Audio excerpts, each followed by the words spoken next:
Here we have a 2019 HP Stream 14. This laptop was released in a few different flavors.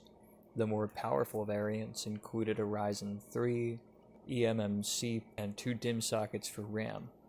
The specific one shipped with an AMD A4, 4GB of RAM, 1 DIMM socket, a 500GB mechanical disk drive, and Windows 10 Home. The initial complaint with this laptop was that it either wouldn't turn on at all, or it would simply boot and get stuck on a black screen.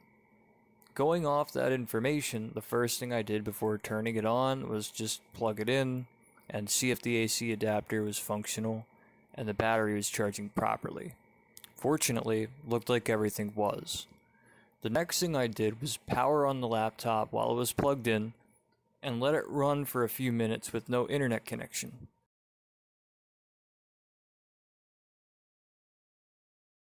The HP logo splashed up, and then, as mentioned by the customer, the screen went black for a few minutes.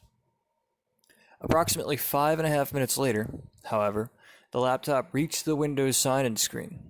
So I immediately contacted the customer, informed them of this, and then they gave me the go-ahead to back up their files and give the laptop itself a closer look. It also came bundled from Best Buy with some free trial software like McAfee Antivirus, which had expired by the point that I was taking a look at it. During the initial test boot, the OS and background services by themselves were consuming 85% or a little bit more than that of the available memory. It's very difficult to get much of anything done when the computer's using 85% of the memory and you're not even doing anything. One of the most immediately noticeable problems appeared to be a broken hinge immediately next to and under the power button. This laptop appeared to have been dropped, leading to some particularly bad damage around the left lid hinge. The bezel itself cracked, and a good portion of it, USB included, traveled along with the hinge whenever the laptop lid was opened and closed. When the lid was upright at 90 degrees from the base, it was nearly impossible to plug a flash drive in on the left side because the USB port was halfway up through the assembly. Disassembling this laptop revealed plastic guide pieces and the screw barrels themselves that the plastic is molded around had broken off and come loose. So they were shaking around, rattling inside the case, and causing it to either boot to a black screen or not boot at all, guessing from causing a short. Disassembly was a bit of a challenge. A few of the screws holding the hinges down were turning freely as if their threads were destroyed, like they were stripped, and one of the screws securing the motherboard actually did get stripped. Fortunately, drilling the screw out with some undersized bits cleaned it up nicely. To extract the stripped screw, I used a cordless drill and some undersized bits that I picked up at my local hardware store for $5. In this case, the drill bits used ranged between 1.3 and 1.8 millimeters to extract the body of a 2mm screw. First, I went in with a slightly larger drill to split the shank from the head so the motherboard could be safely removed.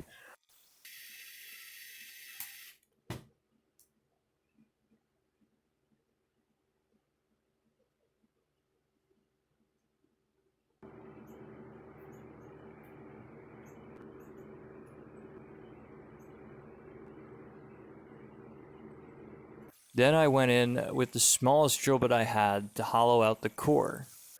Then I got the next size up, twisted it by hand for a little bit to do a clearance check and see if the flutes picked up anything with ease, then finally put it in the drill and use it to clear out the rest of the socket.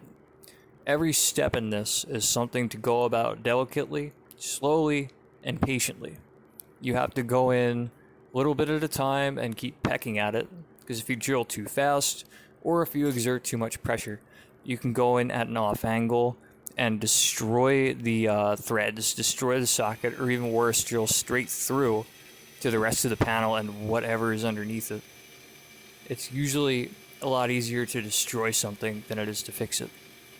Either way, the strip screw was successfully removed, and the threads in the socket were intact. I had an equivalently sized screw with a slightly smaller head, And since I had good clearance, I ended up using what was left of the old screw as a washer. It just so happened to be a perfect fit, and it fit really well. So I went with that.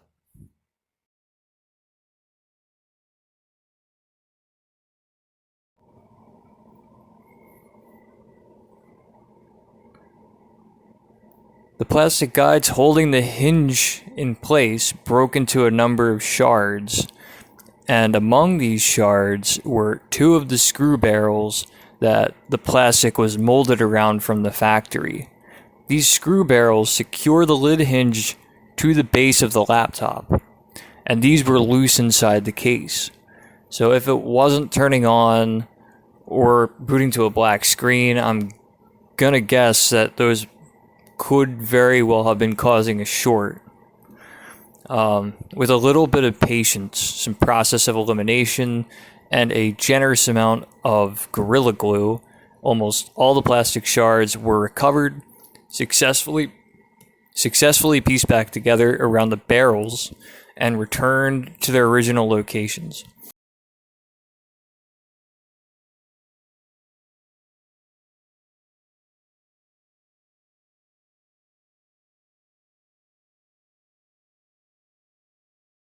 After the glue dried and cured, it was time to put it all back together. I recommended 2 upgrades to the customer bespoke to this particular model of the HP Stream 14.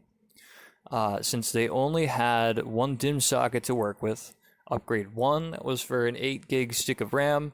Simply put, because Windows 10 has become quite a chore to use and run on 4 gig, especially with a typical configuration where you have Windows Hello and lots of background services running. Upgrade 2 was for an equivalently sized SATA SSD. Aside from much faster read-write access times, SSDs run a lot cooler, they bring the overall operating temperature of the laptop down, and for any motherboard and any laptop, lowering heat in a sensible manner is one of the surest ways to boost its vitality and keep it running much longer. SSDs also hold up much better to drops, especially in newer budget laptops that have next to no proper shock absorbency for mechanical disk drives. Personally, I've noticed a consistent pattern over the past few years with failed hard drives that can no longer boot into Windows or even a recovery environment, specifically in budget laptops that have been dropped, less than a few inches.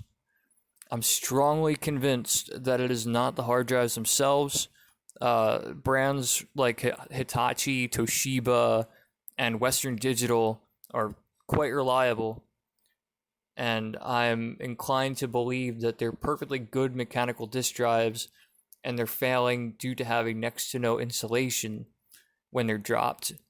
And this leads to, when there's no insulation, leads to a nasty shockwave that can damage the tiny actuator arms in those drives quite easily. Hard drives are extremely precise, and the lack of proper insulation for them in these newer laptops is, simply put, short-sighted. A third and optional upgrade was turning the old disk drive into an external hard drive with a $10 case and a USB 3 adapter. The customer agreed to all 3 of these options.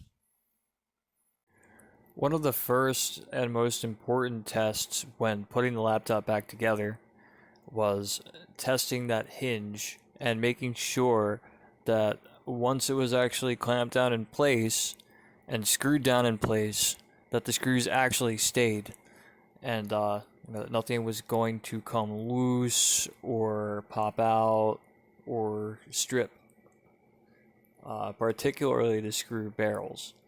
And it appears that by carefully placing everything back very carefully and then using the one screw barrel that was left intact, that everything pieced together quite well. And from there, what I ended up doing was getting a little bit of green.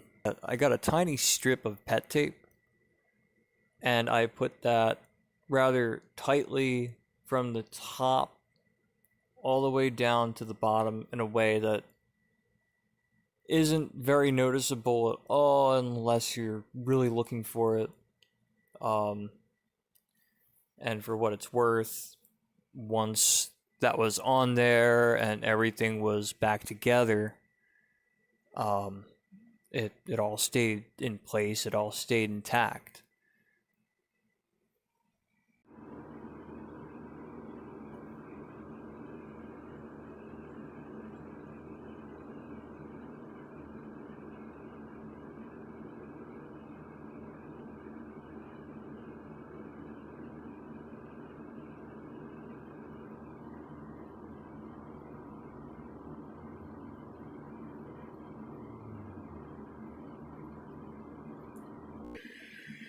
One more test that would be good to try. Let's close this.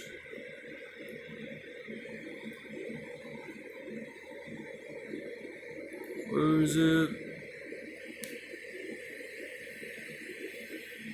Now with the hinge down here,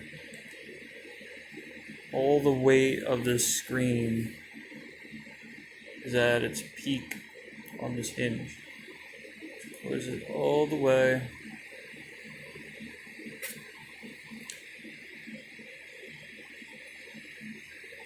Test to make sure the laptop falls asleep right.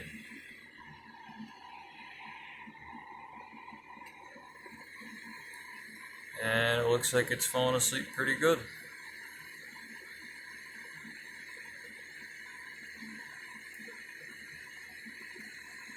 Hardware monitor is still open. CPU is idling in a really healthy temp.